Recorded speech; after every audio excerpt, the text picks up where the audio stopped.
तौहीद के कॉन्सेप्ट में भी कादियानी मिर्ज़ा जेलमी के भाई हैं। और बाकी रह गई ताल्लुकात के हवाले से, तो खुद कादियानियों की अपनी किताबें उठाकर देख लें। कादियानियों की किताबों में बिल्कुल उनमें से जो सरफहरिस्त ये किताब है सीरतुल महदी। इस किताब सीरतुल महदी की पहली जिल्द के सफ़ा नंबर 51 पर मिर्ज़ा ग़ुलाम कादियानी के बेटे बशीर अहमद ने वाज़े तौर पर यह बयान लिखा कि मिर्ज़ा कादियानी के वहाबी अहल हदीस उलमा से इतने अच्छे ताल्लुकात और इतने अच्छे रवाबे थे कि मिर्ज़ा कादियानी के जब रिश्ते की बात चली तो उस वक़्त अहल हदीस लड़कियों की पूरी फहरिस्त होती थी मौलवी मोहम्मद हुसैन बटालवी, जो कि मुजल्ला इशाअतुस सुन्ना के एडिटर थे, उनके पास। और उन्होंने अहल हदीस लड़की का रिश्ता मिर्ज़ा ग़ुलाम अहमद कादियानी को लेके दिया। और किससे लेके दिया? मिर्ज़ा ग़ुलाम अहमद कादियानी के ससुर का नाम था मीर नासिर। मीर नासिर भी अहल हदीस है। मैं वो पैरा पढ़ के सुनाता हूँ। लिखता कि बयान किया मुझसे हज़रत वालदा साहब ने कि मेरी शादी से पहले हज़रत साहब को मालूम हुआ था कि आपकी दूसरी शादी दिल्ली में होगी। चुनांचे आपने मौलवी मोहम्मद हुसैन बटालवी के पास इसका जिक्र किया, तो चूंकि उस वक़्त उसके पास तमाम अहल हदीस लड़कियों की फहरिस्त रहती थी और मीर साहब भी अहल हदीस है और इससे बहुत मेल मुलाकात रखते थे, इसलिए उसने हज़रत साहब के पास मीर साहब का नाम लिया।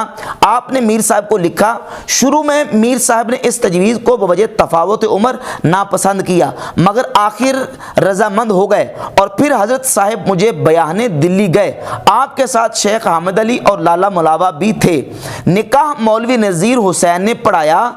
ये 27 मुहर्रम 1302 हिजरी बरोज़ पीर की बात है। उस वक्त मेरी उम्र 18 साल की थी। हज़रत साहिब ने निकाह के बाद मौलवी नज़ीर हुसैन को 5 रुपए और 1 मुसल्ला नज़र दिया था।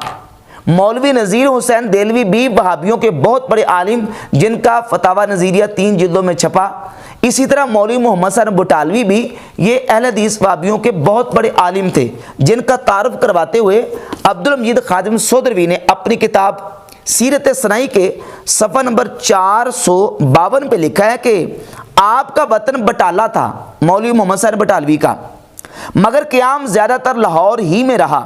पहले बाटी गेट की मस्जिद में इकामत इख्तियार फरमाई, फिर चीनिया वाली मस्जिद में आ गए।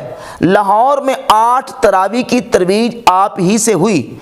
इशाअतुस सुन्ना के ज़रिए अहले हदीस की बहुत खिदमत की। लफ्ज़ वहाबी आप ही की कोशिश से सरकारी दफातर और कागजात से मनसूख हुआ और जमात को अहले हदीस के नाम से मासूम किया गया। ये है मोहम्मद हुसैन बटालवी, जिनके पास अहले हदीस लड़कियों की रिश्तों की फहरिस्त होती थी, जिन्होंने मिर्ज़ा ग़ुलाम अहमद कादियानी को रिश्ता लेके दिया और उनके साथ जो ना वो मीर नासिर की बेटी का निकाह करवाया। ताल्लुकात के एतबार से मिर्ज़ा ग़ुलाम अहमद कादियानी का ताल्लुक भी वहाबी और अहले हदीस उलमा के साथ था। और फिर इसके दाएँ बाएँ जितने लोग जमा हुए और जितने लोगों ने इसकी फ़िक्र को कबूल किया, उनमें से सरे फहरिस्त मौलवी अब्दुल करीम सियालकोटी, जिसने मिर्ज़ा ग़ुलाम अहमद कादियानी को दावा नबूवत पर उबारा और उकसाया, वो भी सियालकोट में अहले हदीस के आलिम थे।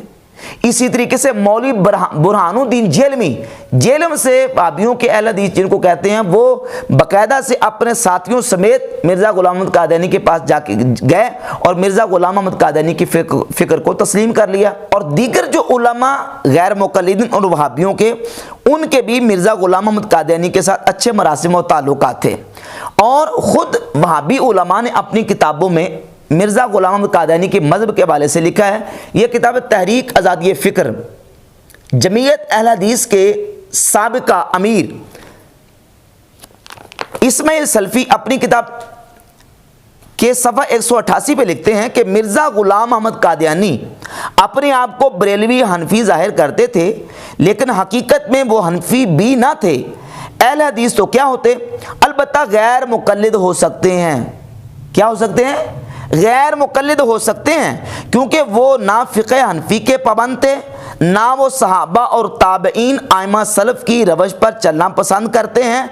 तनकीद हदीस के मुतल्लिक़ वो आइमा हदीस की बजाय अपनी ज़ात को मेयार समझते हैं। इसलिए तर्के तक़लीद के बावजूद अहले हदीस नहीं हैं। यानी मिर्ज़ा ग़ुलाम अहमद कादियानी को अहले हदीस भी नहीं माना और ये भी तस्लीम कर लिया कि मिर्ज़ा ग़ुलाम अहमद कादियानी तर्के तक़लीद करता था। यानी वो तकलीद नहीं करता था, गैर मुकल्लिद था। तो जो बंदा खुद गैर मुकल्लिद है और ख़ुद जो है वो इमाम अबू हनीफा रहमतुल्लाह की तकलीद को तर्क करता है, तो उसको हनफी कहना किस जो ना वो दर्जे का इंसाफ है। ख़ुद मिर्ज़ा ग़ुलाम अहमद कादियानी के हवाले से उसकी किताबों में मौजूद है, ये किताब है मकतूबात अहमद।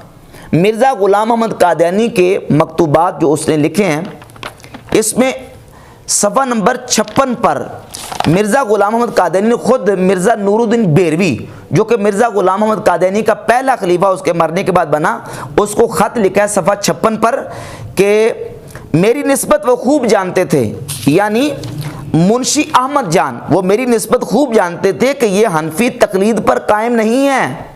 यानी मिर्ज़ा कादियानी खुद कहता कि मेरे बारे में मुंशी अहमद जान जानता है कि मैं हनफी तकलीद पर कायम नहीं और ना इसे पसंद करते हैं। ना तो मैं हनफी तकलीद पर कायम हूँ और ना ही इसे पसंद करता हूँ। जो तकलीद को पसंद ना करता हो वो क्या होता है?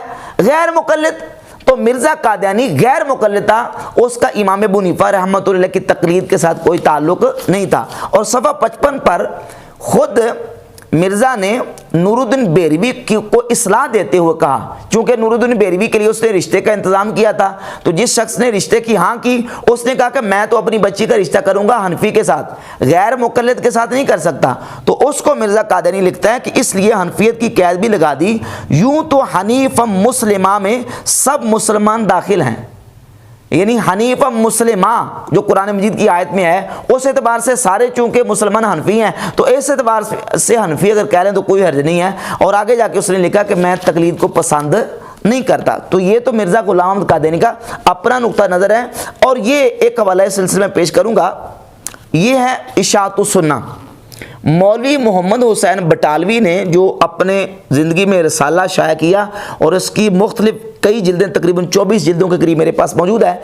इसकी जिल्द नंबर 14 के सफ़ा नंबर 148 पर मौलवी मोहम्मद हुसैन बटालवी ने मिर्ज़ा कादियानी के बारे में लिखा है कि कादियानी को अहले हदीस समझने वालों सोचो कि वो इस सवाल के साथ अहले हदीस कहला सकता है। यानी उस वक़्त लोग खुद गैर मुक़ल्लिदीन और अहले हदीस उलमा मिर्ज़ा कादियानी को अहले हदीस समझते थे, लेकिन मौलवी मोहम्मद हुसैन बटालवी ने उसका इनकार किया और सफ़ा नंबर 246 पे जाके लिखा कि कादियानी अहले हदीस क्या एक अदना दर्जे का मुसलमान भी नहीं। कादियानी अहले हदीस तो क्या एक अदना दर्जे का मुसलमान भी नहीं, बल्कि वो दर पर्दा जिंदीक छुपा मुर्तद है। वो अहले हदीस बनकर सादा लो अहले हदीस को जिंदीक बनाना चाहता है। क्या बनकर? अहले हदीस बनकर सादा लो अहले हदीस को जिंदीक बनाना चाहता है। तो इतनी बात तो खुद इशाअतुस सुन्ना के एडिटर मोहम्मद हुसैन बटालवी भी मान गए कि मिर्ज़ा कादियानी अपने आप को शो अहले हदीस करता था, अपने आप को इमाम अबू हनीफा का मुकल्लिद शो नहीं करता था। इसलिए कि इमाम अबू हनीफा का अगर अपने आप को मुकल्लिद कहे तो नबूवत का दावा करके किसी मुख्तदी का इज्तिहादी मसाइल में तकलीद करके पैरोकार बनने का कोई तस्वुर ही नहीं हो सकता। जब वो खुद नबूवत का दावा कर रहे हैं तो नबूवत के दावे की मौजूदगी में वो अपने आप को इमाम अबू हनीफा का मुकल्लिद कैसे साबित कर सकता है? इसी इशाअतुस सुन्ना की जिल्द नंबर 14 सफ़ा नंबर 297 पर मोहम्मद हुसैन बटालवी ने लिखा कि यह सब मुनाफिकाना चाल और अहले हदीस को फंसाने की एक जाल नहीं तो और क्या है। कादियानी को अहले हदीस और कायले हदीस जानने वालों अब भी इसके मुनकिर सेहत सही है उनमें कोई शक करोगे? यानी उस वक़्त खुद गैर मुक़ल्लिदीन ये जानते मानते थे कि मिर्ज़ा ग़ुलाम अहमद कादियानी वो अहले हदीस है, लेकिन मौलवी मोहम्मद हुसैन बटालवी ने उसका इनकार भी किया और इकरार भी किया। ये इशाअतुस सुन्ना की जिल्द नंबर 20 है और जिल्द नंबर 20 के सफ़ा 156 पर खुद लिखता है कि वो मिर्ज़ा ग़ुलाम अहमद कादियानी अपने आप को अहले हदीस कहता है।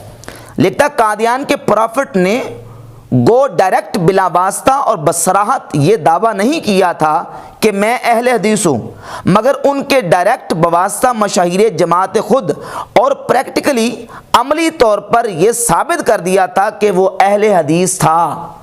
मिर्ज़ा ग़ुलाम अहमद कादियानी और उसकी जमात ने अमली तौर पर यह साबित कर दिया था कि वो अहले हदीस था। और ये है मिर्ज़ा ग़ुलाम अहमद कादियानी का शागिर्द और उसका मुरीद डॉक्टर बशारत अहमद। उसने मिर्ज़ा ग़ुलाम अहमद कादियानी के हालात ज़िंदगी पर 2 जिल्दों में किताब लिखी है, मुजद्दिद आज़म।